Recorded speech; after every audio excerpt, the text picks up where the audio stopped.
माता देवकी के यहाँ, वसुदेव जी के यहाँ आज बालक के रूप में वही भगवान प्रकट हो गए। वसुदेव जी से भगवान ने कहा कि पिताजी हमें जल्दी से, वसुदेव देवकी ने स्तुति की भगवान की और भगवान से कहा कि बताइए आज्ञा क्या है। भगवान ने कहा हमें जल्दी गोकुल छोड़ करके आइए माता यशोदा के यहाँ। वसुदेव जी बोले प्रभु मैं कैसे छोड़ कर आऊं, मेरे तो हाथ में कंस ने हथकड़ियां डाल रखी हैं, पाँव में बेड़ियां डाल रखी हैं, मेरा तो जाना असंभव है। तब भगवान ने कहा पिताजी आप मुझे लीजिए, आप मुझे थामिए तो सही, है ना, मुझे थामिए। और जैसे ही भगवान को गोद में लिया वसुदेव जी ने, उसी क्षण पांव की बेड़ियां और हाथ की हथकड़ियां खुल गईं। भक्तों ये बात याद रखिए कि बंधन तब तक ही है जब तक हम भगवान से दूर हैं। जिस दिन आपकी गोद में, आपके हृदय में भगवान आ जाएंगे, जैसे वसुदेव जी सारे बंधनों से मुक्त हो गए, उसी क्षण हम और आप भी बंधन से मुक्त हो जाएंगे। यदि भगवान को हम अपने हृदय में विराजमान कर लें तो, अपने हृदय में स्थापित कर लें तो हम हर बंधन से मुक्त हो जाएंगे। बंधन कब तक हैं? जब तक हम भगवान को भूले बैठे तब तक बंधन है। अच्छा, वसुदेव जी के सामने जब भगवान को लेकर चले तो हथकड़ियां बेड़ियां खुल गईं। कंस ने बड़े बड़े ताले लगा रखे थे, दरवाजे बड़े बड़े थे, सारे दरवाजे खुल गए। अर्थात जो व्यक्ति ईश्वर को लेकर चलता है, जो सदा भगवान के हृदय में धारण करता है, जो सदा भगवत चिंतन में खोया रहता है, याद रखना उसके लिए मोक्ष के दरवाजे वैसे ही खुल जाते हैं जैसे वसुदेव जी के लिए जेल के दरवाजे खुल गए। मोक्ष, कोई भी आप सायुज्य सामीप्य सालोक्य जो भी मुक्ति चाहते हैं, जो भी गति चाहते हैं, अरे भगवान को धारण कर लेने मात्र से, भगवान का चिंतन कर लेने मात्र से आपके लिए सारे लोकों के दरवाजे खुल जाएंगे। जहां मर्जी होए सो जाओ, आप अपनी मर्जी से जाइए। कब ये सुविधाएं कब मिलेंगी? जब हम भगवत चिंतन करेंगे तब। अच्छा, हम लोगों की दुर्गति, हम लोगों के सामने विडंबना क्या है, जरा सुनिएगा। एक राजा था, राजा के पास बहुत सारे खजाने थे, सब प्रकार का खजाना था। सोने का खजाना, सोने से भरा पड़ा है पूरा महल, तो दूसरे स्थान पर चांदी भरी पड़ी है, तीसरे स्थान पर हीरे भरे पड़े हैं, चौथे स्थान पर मोती भरे पड़े हैं, पांचवें स्थान पर ढेर सारा पैसा भरा पड़ा है ना, सारे सुख सुविधाएं। एक दिन राजा ने एक भिखारी से कहा कि सुन, चल आज हम तुझे खजाना दिखाते हैं। तो राजा उस भिखारी को वहां लेकर गए जहां पैसा ही पैसा भरा था। राजा लेकर गए, जा जितना जी करे समेट ले। अब वो भिखारी पैसा समेटने लगा। अरे भिखारी को आज पैसों का ढेर मिल जाए तो उसकी खुशी का ठिकाना कहाँ है। अब वो समेट रहा था, तभी राजा बोला एक काम कर, तेरे पास झोला छोटा सा है, यदि इस झोले में तू पैसा भरेगा तो ज्यादा से ज्यादा 10 लाख भर पाएगा, 20 लाख भर पाएगा, 50 लाख भर पाएगा। एक काम कर, चल मैं तुझे ऐसी जगह ले चलता हूं जहां इतने ही झोले में तू हजारों करोड़ की संपत्ति भर सकता है ना। अब वो भिखारी बोला ना ना राजा साहब, पैसा से बढ़कर कुछ नहीं है, पैसे से बढ़कर। वो बोला ना। अच्छा, उसे लगा राजा कहीं यहां से ले जाएं और हमें ये भी ना मिले तो। अब वो राजा कहे कि हम तुझे बढ़िया जगह ले चलते हैं। राजा ये कह रहे थे हम हीरों के पास ले चले। एक हीरा करोड़ों का है, एक हीरा करोड़ों का है, और तुमने यदि 100 हीरा भर लिए तो तुम्हारा काम बन जाएगा। पैसा तुम भरोगे तो कितना, आप कितना पैसा भर लोगे? 10 लाख, 20 लाख, 1 करोड़, बस। तुम्हारे झोले में जगह ही नहीं है, तुम ले जाओगे कैसे, ये तो सोचो। अच्छा, अब राजा बार बार कह रहे हैं, सुनो हम तुम्हें अच्छी जगह ले चलते हैं। बोला ना, हमें तो यहीं रहने दो। अब वो पैसों के ढेर पर बैठ के ये सोचने लगा कि इससे बेहतर कुछ नहीं। उसे लगने लगा कि इससे अच्छा कुछ नहीं है, क्योंकि बेचारा भिखारी कभी देखा नहीं, और आज देखा है तो मरा जा रहा है, छूटता नहीं है। बुरा ना मानो तो की बात कहूं, वो भिखारी कोई और नहीं है, हम ही वो भिखारी हैं। आप इस संसार में आए, वो राजा कोई और नहीं, भगवान ही। और बेचारा 10-20 लाख लेके निकल गया। अब उसे लग रहा मैंने बहुत पा लिया, 10-20, अरे 10-20 लाख में क्या होता। भगवान पे भरोसा करते तो तुम्हें इतना मिलता कि जिसकी तुमने कल्पना नहीं की। पर व्यक्ति भरोसा करे तब तो। इसीलिए आप इस संसार में सबसे ज्यादा भरोसा, सबसे ज्यादा विश्वास और समर्पण भगवत चरणों में ही किया करिए, है ना। जब भगवान को लेकर वसुदेव जी चले तो पांव की बेड़ियां, हाथ की हथकड़ियां अपने आप खुल गईं। पहरेदार सो गए। पहरेदार सो गए मतलब पहरेदार का अर्थ क्या है? हमारी इंद्रियां, 5 ज्ञानेंद्रियां, 5 कर्मेंद्रियां, ये पहरेदार हैं। आंख कहती है अच्छा दिखाओ, कान कहते हैं अच्छा सुनाओ, जिह्वा कहती है अच्छा खिलाओ, चमड़ी कहती है अच्छा स्पर्श कराओ, नाक कहती है अच्छा अच्छा सूंघाओ। सारी जिंदगी आप इन 5 इच्छाओं को पूरी करने में तो लगाते हैं। इच्छाएं पूरी नहीं होती।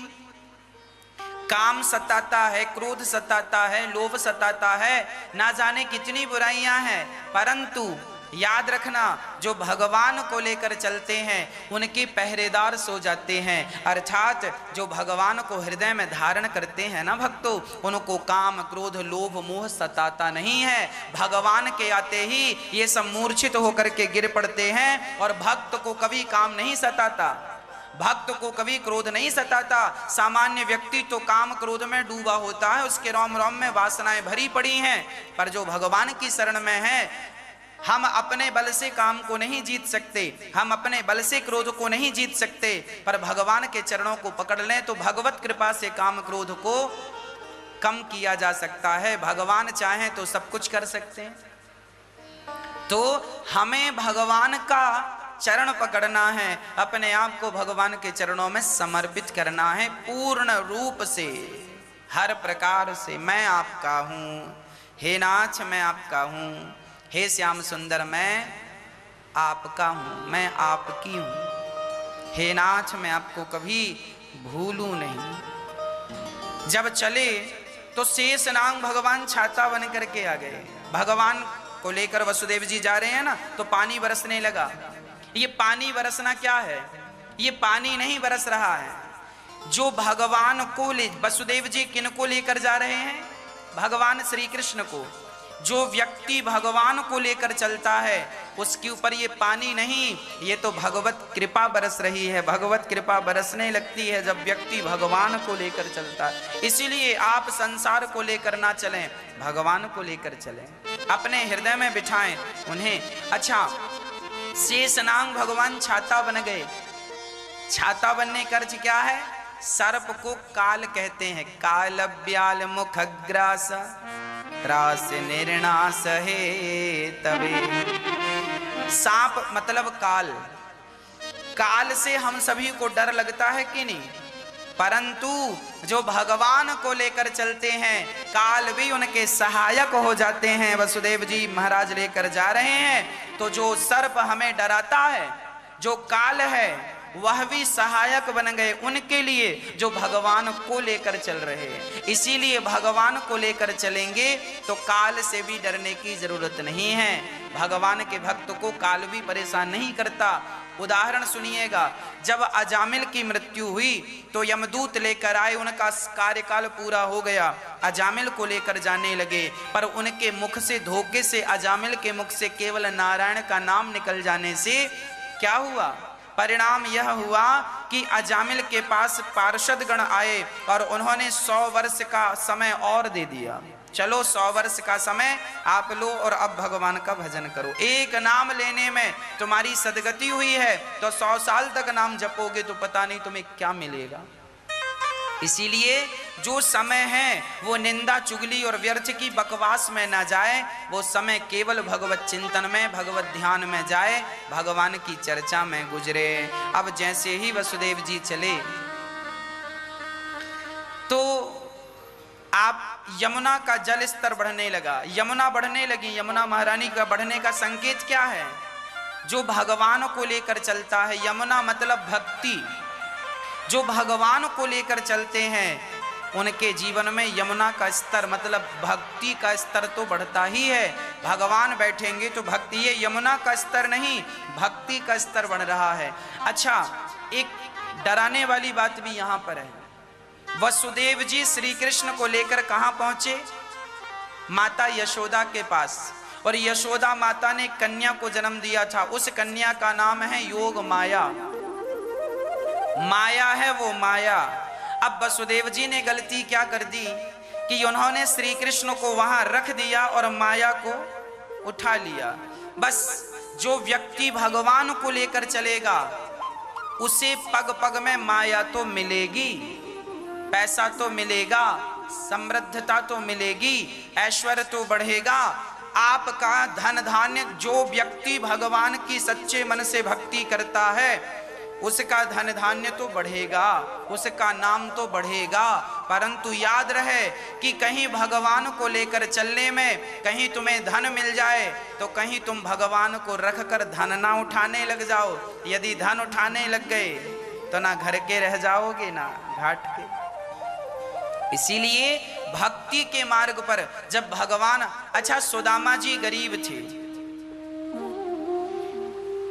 क्या सुदामा जी को, जब सुदामा जी भगवान की ओर चले, द्वारिका की ओर चले, तो क्या सुदामा को धन नहीं मिला? 2 मुट्ठी चावल देने से 2 लोगों की संपदा मिली कि नहीं? हाँ या ना? मिली। अर्थात भगवान की ओर चलने से हमें धन धान्य मिलेगा ही मिलेगा। आज जो लोग कह रहे हैं महाराज जी हम बड़े परेशान हैं, पैसा नहीं है, अरे भाई भगवान पर विश्वास रखो, भगवान का नाम जपो और अपने मन लगा के अपने कार्य में ध्यान दो, काम करो। कर्मण्यवाधिकारस्ते, गीता में भगवान ने एक बात कही है, तू कर्म करता हुआ मेरा ध्यान करना। काम धाम छोड़ के माला लेके बैठेगा तो कल्याण नहीं होगा। तू काम करता रह, दुकान चलाता है दुकान चला, फैक्ट्री चलाता है फैक्ट्री चला, किसानी करता है किसानी कर, बिजनेस करता है बिजनेस कर, सब कुछ कर, पर सब कुछ करता हुआ मेरा स्मरण करता रहे, मुझे याद रख, और सब कुछ करता हुआ सब कुछ मेरे चरणों में समर्पित करता रहे। यदि सब कुछ करता हुआ व्यक्ति भगवान के चरणों में समर्पण करता रहा तो वह व्यक्ति दिन दूनी रात चौगुनी तरक्की करेगा, उसकी तरक्की में कोई बाधा नहीं आएगी। पर समस्याएं तो यहाँ उत्पन्न होती हैं जब व्यक्ति अपनी संपदा पाकर, संपत्ति पाकर भगवान को भूल जाता है। जानत हूँ अस स्वामी विसारी, तो फिर ही ते काहे ना हो ही दुखारी। अरे भगवान को भूल जाओगे तो दुख नहीं मिलेगा। भगवान का विस्मरण ही दुख है, पर भगवान का स्मरण ही सुख है। इसीलिए कोशिश करो कि काम भी ना छूटे और राम भी ना छूटे। अकर्मण्य होके ना बैठ जाना घर में। भागवत आपको अकर्मण्य नहीं बनाती। काम धाम करते हुए भगवत चिंतन करना है, काम की रफ्तार नहीं कम करनी, काम बिल्कुल नहीं छोड़ना, काम करते हुए भगवत चिंतन करना है। इसमें आनंद है, सुख है ना? यही जीव मात्र की सफलता के सूत्र हैं। वसुदेव जी ने कृष्ण को रखकर माया को उठा लिया। आप ये गलती ना करना, आप कृष्ण को ही लिए चलना। आपके जीवन में माया बहुत आएगी, माया मतलब धन, माया बहुत आएगी। धन उठाना ऐसा नहीं है कि आप धन को इग्नोर करते जाना। पैसा आए, धन आए तो धन को धर्म से जोड़ते चलना। खूब पैसा कमाना चाहिए। हम आपको ये नहीं कहेंगे कि माया के चक्कर में ना पड़ो, माया के चक्कर में तो आज पड़ना ही पड़ेगा। हाँ, वो लोग ना समझ हैं जो माया के चक्कर में पड़ करके माधव को भूल जाते हैं। हम ये कहते हैं कि आप माया जो है, धन मिल रहा है तो धन लो, बिजनेस में फायदा हो रहा है फायदा लो, बिजनेस को बढ़ाओ, व्यापार को बढ़ाओ, दुकान को बढ़ाओ, अच्छा सोचो, ज्यादा इनकम हो आपकी, ज्यादा पैसा कमाओ। पर जो पैसा कमाओ उस पैसे का सदुपयोग करना सीखो। यदि आप उस पैसे का सदुपयोग कर रहे हैं, जैसे धन आया तो धन से धर्म करो, भागवत सुनो, दान करो, भूखे को भोजन कराओ, प्यासे को पानी पिलाओ, वृक्षारोपण कराओ, जो भी पुनीत पुण्य के कार्य हैं देश के लिए करो, समाज के लिए करो, अच्छे काम करते रहो तो आपका पैसा कमाना भी सफल होगा। और आप पैसा कमा के धनवान होके शराबी हो गए, शराब पीने लगे, बड़ा पैसा कमाया तो महंगी शराब पीने लगे, मांस खाने लगे, पराई स्त्रियों का संग करने लगे, सुरा और सुंदरी में चले गए, तो फिर आपका जो कमाया हुआ धन है वो व्यर्थ हो गया या सार्थक हुआ? कहो।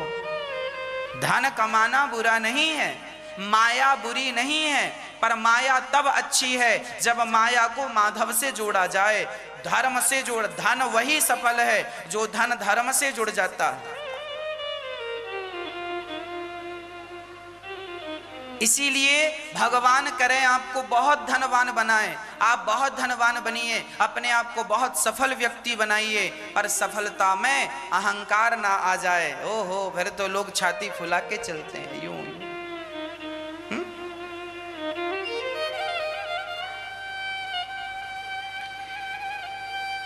आप अपने आप को समुद्र की तरह गंभीर बनाइए।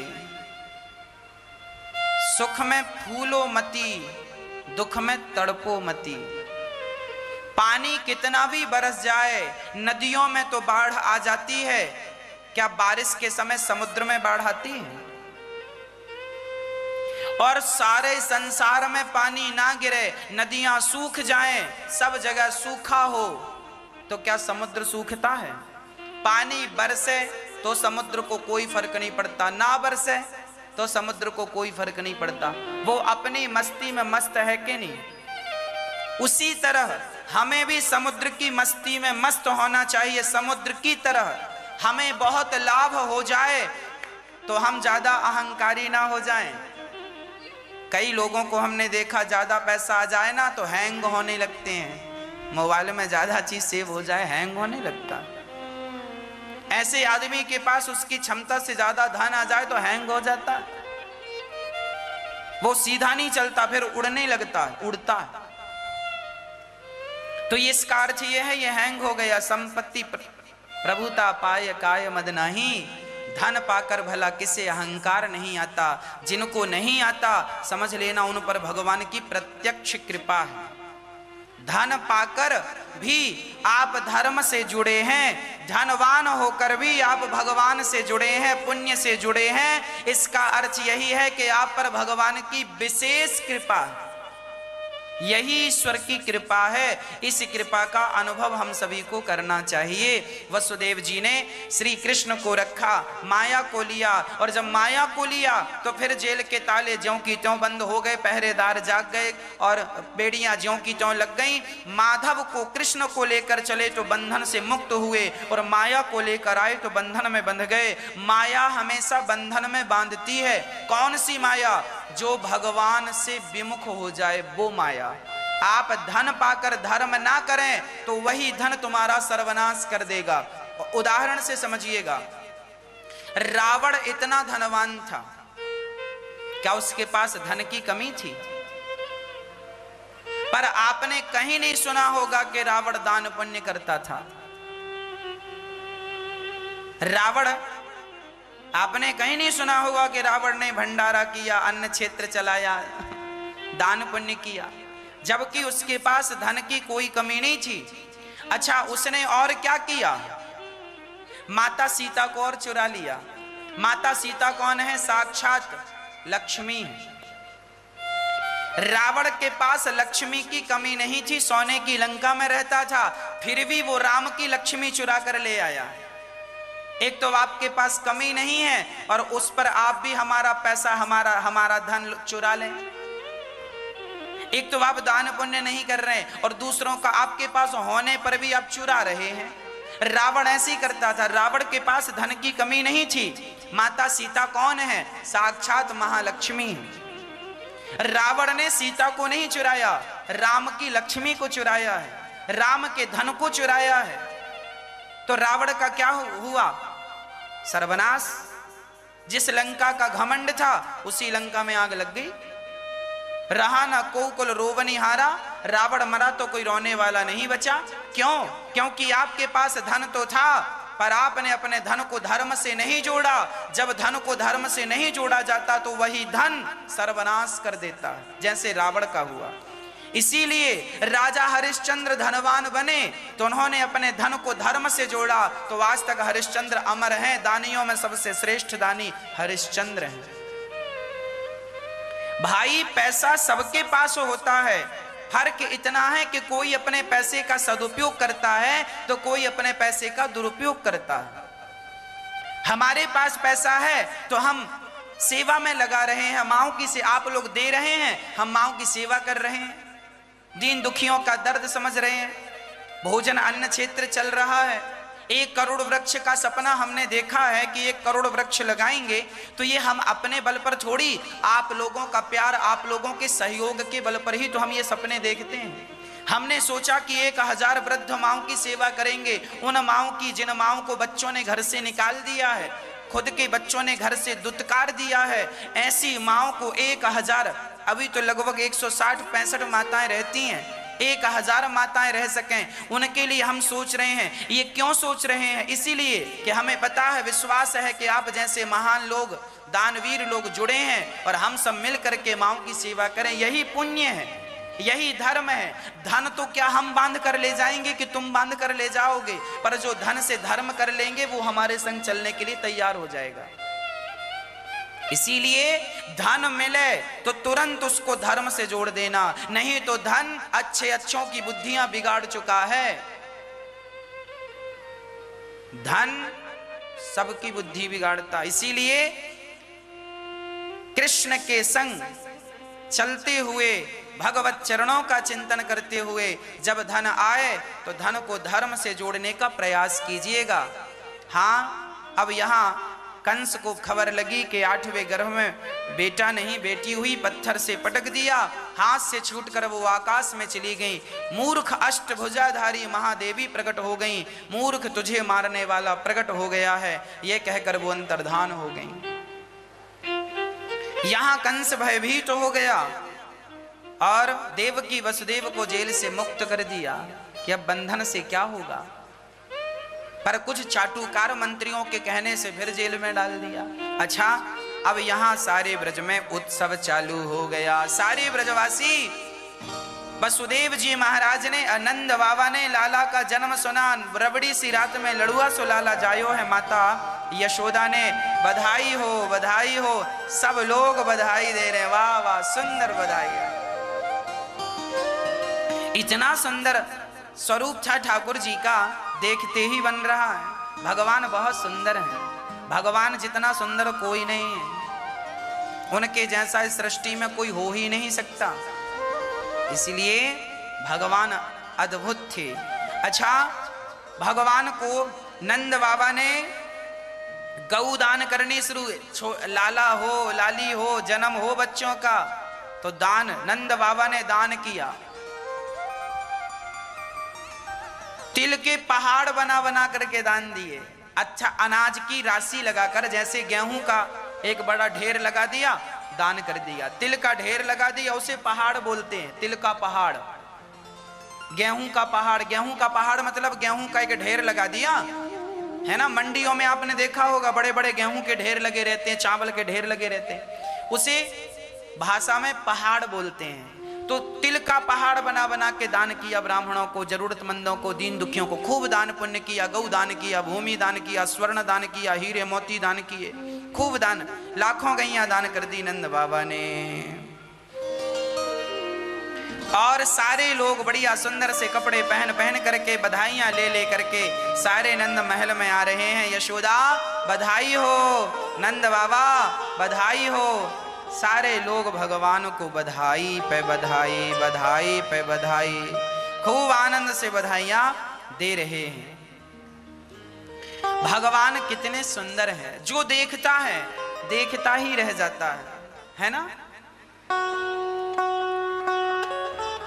कि भगवान श्री कृष्ण को मारने के लिए जब सारे ब्रजवासी बधाइयां देकर चले गए, देवी देवता भी बधाइयां देने आए, रूप बदल बदल कर।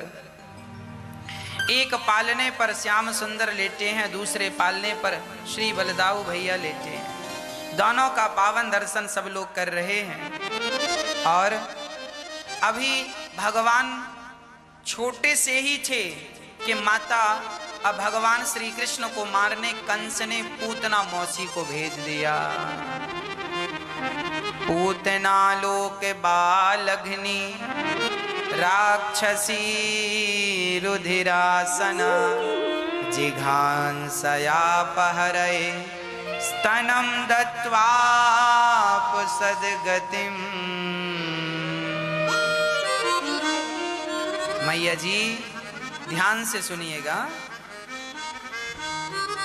पूतना लोक बालघ्नि, पूतना छोटे छोटे बच्चों को मारती, उनका रक्त पी जाती, ऐसी निर्दयी पूतना थी। आज उसका विचार हुआ कि चलो ब्रजवासियों में जो अभी बच्चे पैदा हुए हैं गोकुल में, उन्हें मारते हैं। तो पूतना बड़ी राक्षसी थी, भयंकर दिखती थी, पर आज बड़ी सुंदर बन ठन करे सज धज करके आई है। अपने स्तनों में जहर भर के लाई है और कृष्ण को पिलाने के लिए आई, बड़ी सुंदर बन के आई। और श्याम सुंदर वहाँ लेटे हुए थे पालने पर, तभी पूतना मौसी आई और पूतना को देखते ही श्याम सुंदर ने अपने नेत्रों को बंद कर लिया। भगवान ने अपनी आंखें मूंद ली। भगवान से पूछा किसी ने, प्रभु आपने पूतना मौसी को देखते ही अपने नेत्र बंद कर लिए, क्यों? तब भगवान कहते हैं, पूतना हमें मारने आई है और हमें तो तारने का बहाना चाहिए। मानो भगवान ने नेत्र इसीलिए बंद कर लिए कि मानो आंख बंद करके भगवान देख रहे हैं कि एक भी पुण्य नजर आ जाएगा पूतना का, तो मैं उस एक पुण्य के बल पर इसे भवसागर से पार, ये मुझे मारने आई है पर मैं इसे तार दूंगा। भगवान तो तारते हैं, कितना भी बड़ा पापी हो। पूतना क्या कम पापी थी? बताओ, भगवान को ही मारने का प्लान बना के गई है।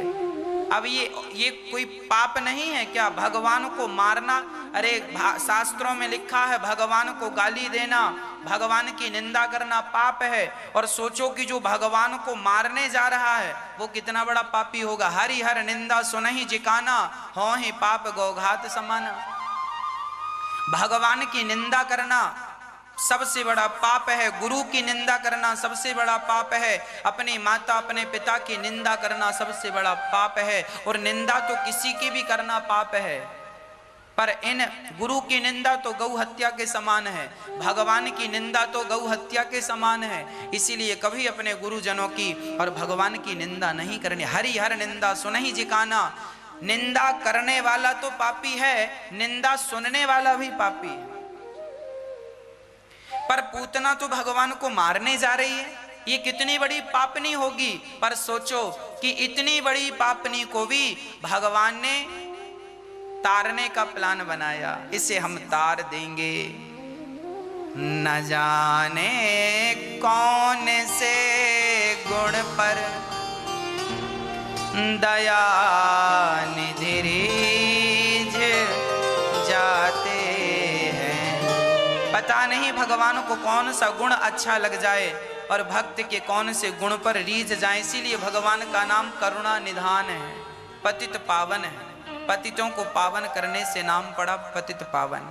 अच्छा, भगवान ने पूतना को देखकर आंखें इसीलिए भी बंद कर ली कि पूतना जहर पिलाने आई है, और जहर पीने का कार्य तो भगवान शंकर के पास। मानो आंख बंद करके कह रहे हैं, भोले बाबा आओ, समुद्र मंथन का जहर पिया था, मौसी जी का भी आप ही पी जाओ।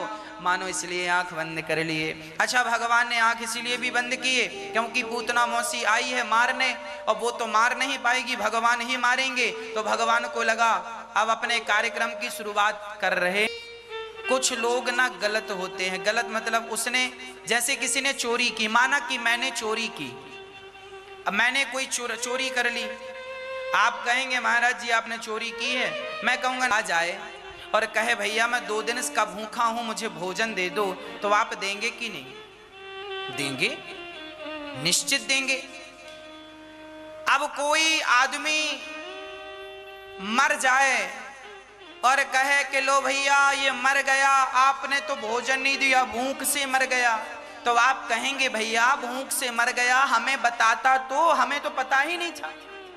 भाई हमारे पड़ोस में कोई भूखा मर जाए तो हमें पता तो हो, हाँ हमें पता लग जाए कि ये भूखा है और फिर हम भोजन ना दें तो फिर हमें पाप लगेगा, पर हमें तो पता ही नहीं था कि कौन भूख से मर गया, कौन भूखा था।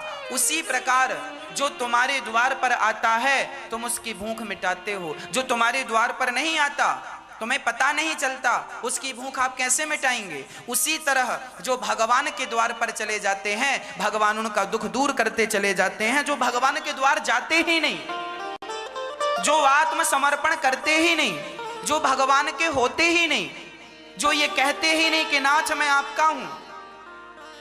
अच्छा एक बात बताओ, कोरोना की वैक्सीन लग रही है, कुछ लोग लगवा रहे हैं, कुछ लोग नहीं लगवा रहे हैं।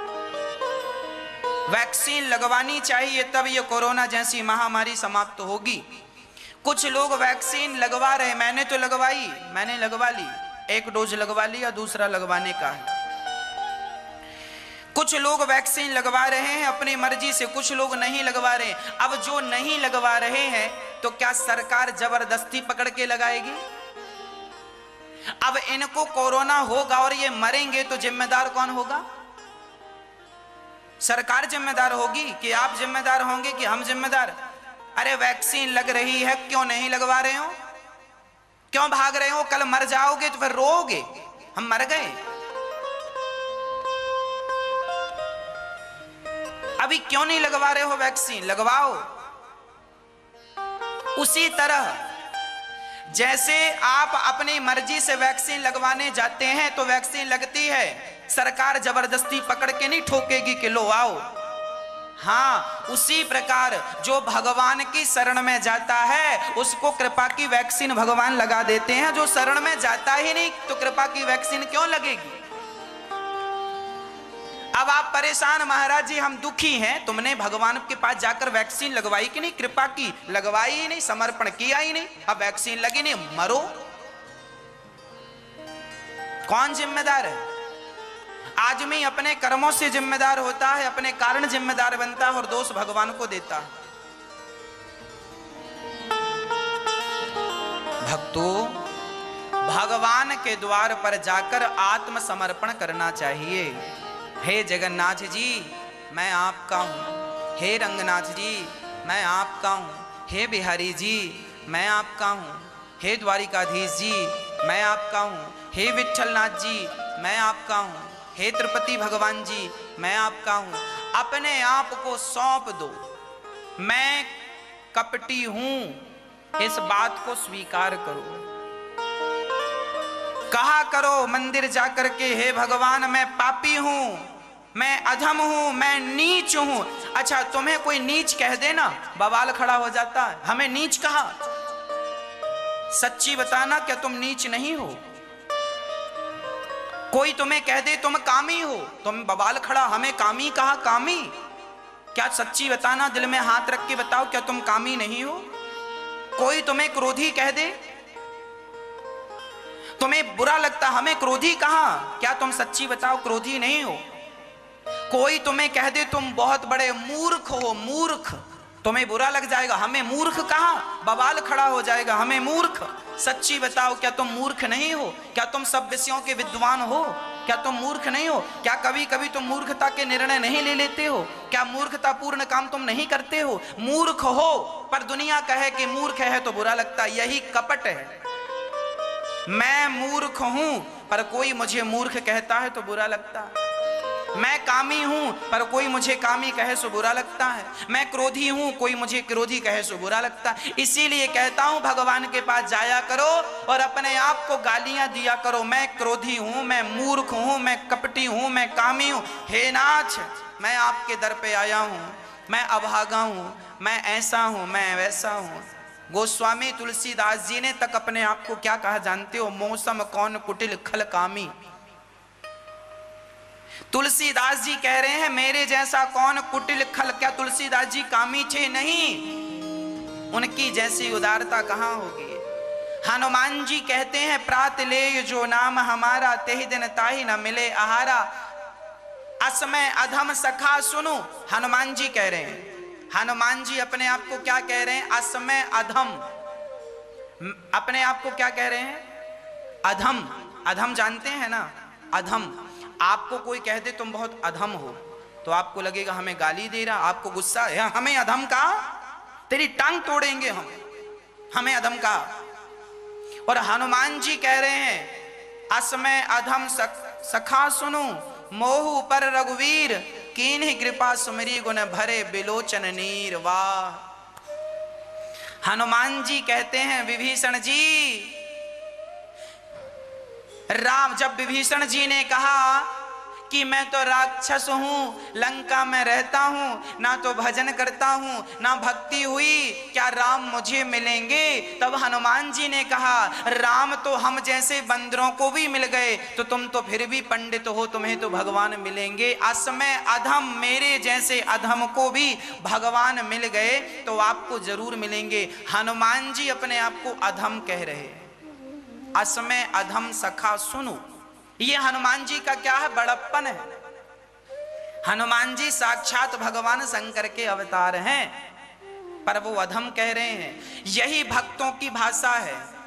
कभी भक्त जो होता है ना वो अहंकार नहीं करता, वो अपने आप को दासानुदासो भवितास में भूया, वो प्रेजेंट कैसे करता है? मैं आपके चरणों की धूल हूं, मैं आपके चरणों की धूल हूं। गोस्वामी तुलसीदास जी महाराज कहते हैं जब मैं मर जाऊं तो मेरे शरीर को चिता में ना जलाना, मेरे शरीर को जमीन में ना गाड़ना, मेरे शरीर को सरयू जी में ना बहाना। तो फिर क्या करें आपके शरीर का? बोले मेरे शरीर का चमड़ा उतारना और मेरे शरीर का चमड़ा उतार के उनके पांव के जूते में लगा देना। जिनके मुख से भगवान राम का नाम निकलता हो उनके पांव का जूता मेरे चमड़े को बना देना। ये तुलसीदास जी के शब्द हैं। ये शरणागति है।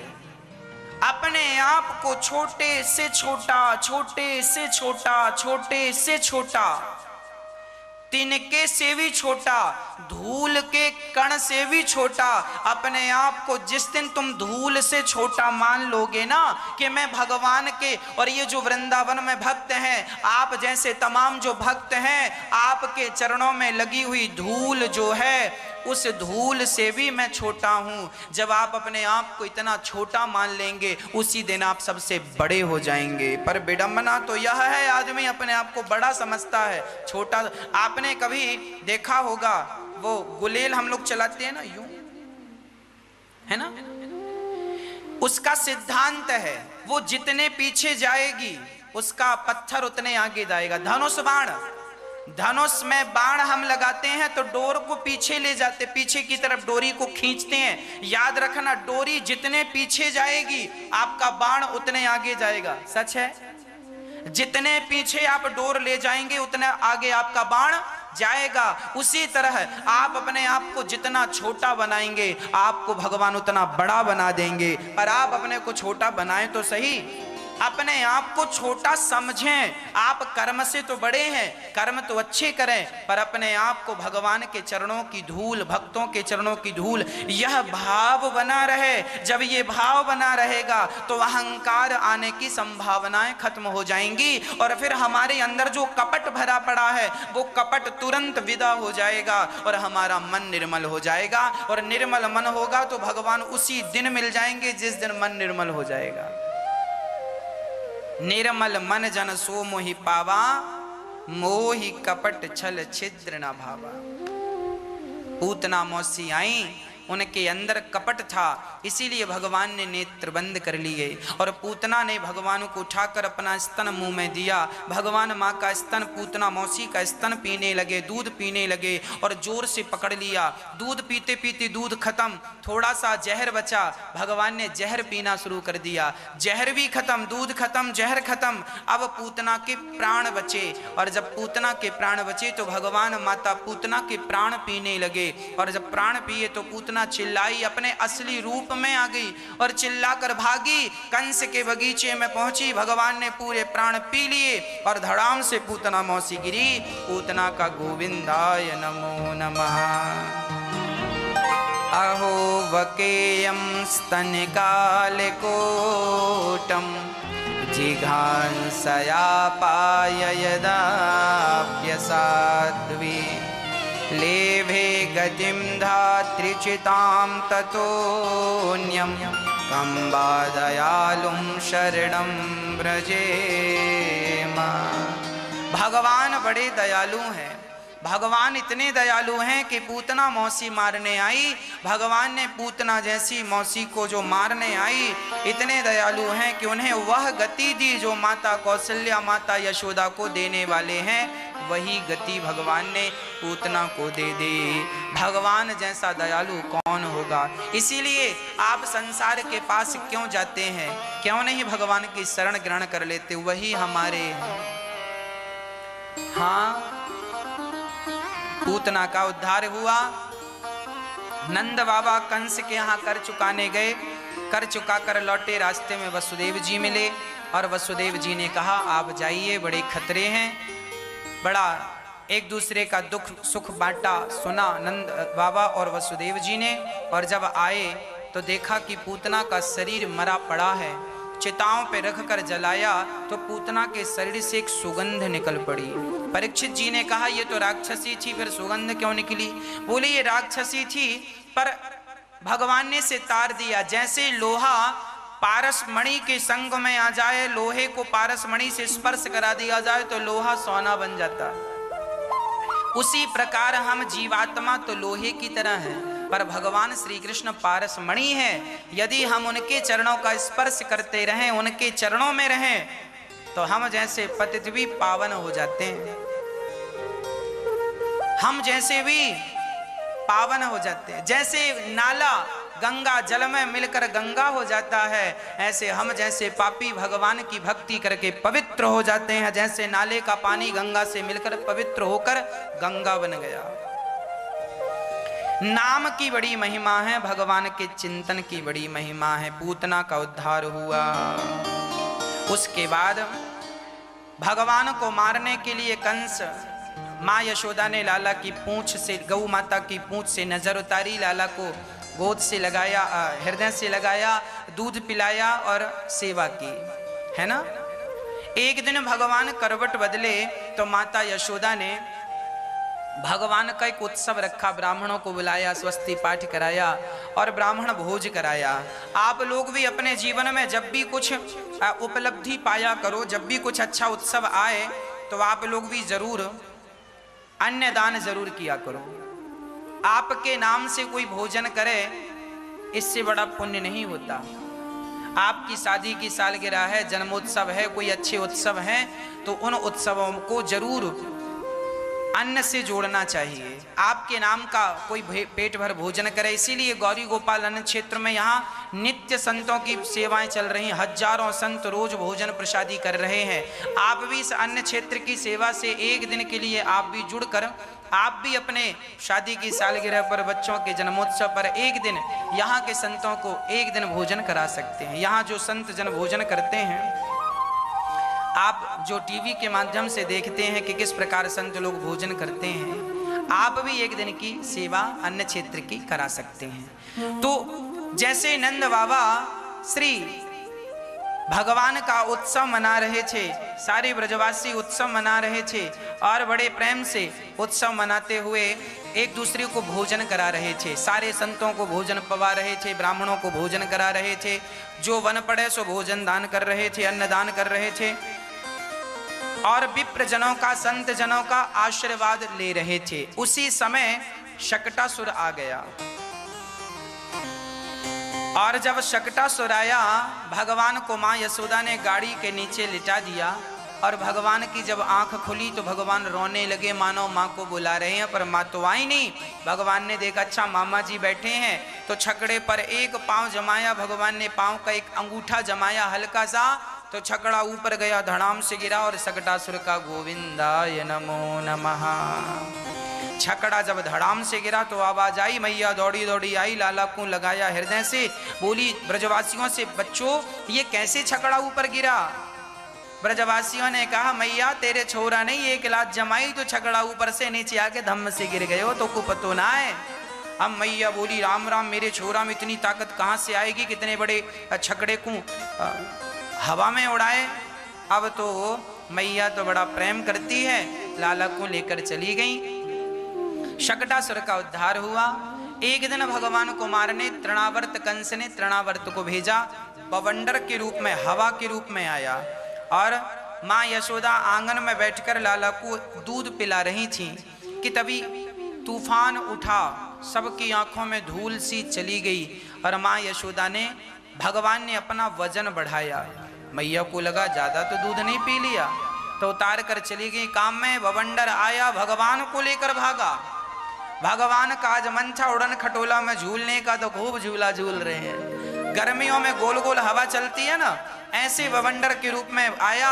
भगवान ने गला दबा दिया और गला दबाया, प्राण निकल गए। वो एक कदम आगे सकटा तृणावर्त ना बढ़ा सका। भगवान ने देखा कि मरने की स्थिति है तो ले जाकर धड़ाम से चट्टान में पटक दिया और तृणावर्त का गोविंदाय नमो नमः। भगवान श्री कृष्ण दुष्टों का दमन करते हुए अपनी लीला को आगे बढ़ा रहे हैं। अभी भगवान छोटे हैं। एक दिन नंद बाबा ने गर्गाचार्य जी से कहा, गर्गः पुरोहितो राजन यदो नाम सुमहातपाः ब्रजम जगाम नंदस्य वसुदेव प्रचोदितः। गर्गाचार्य जी जो कि वसुदेव जी के कुल गुरु थे,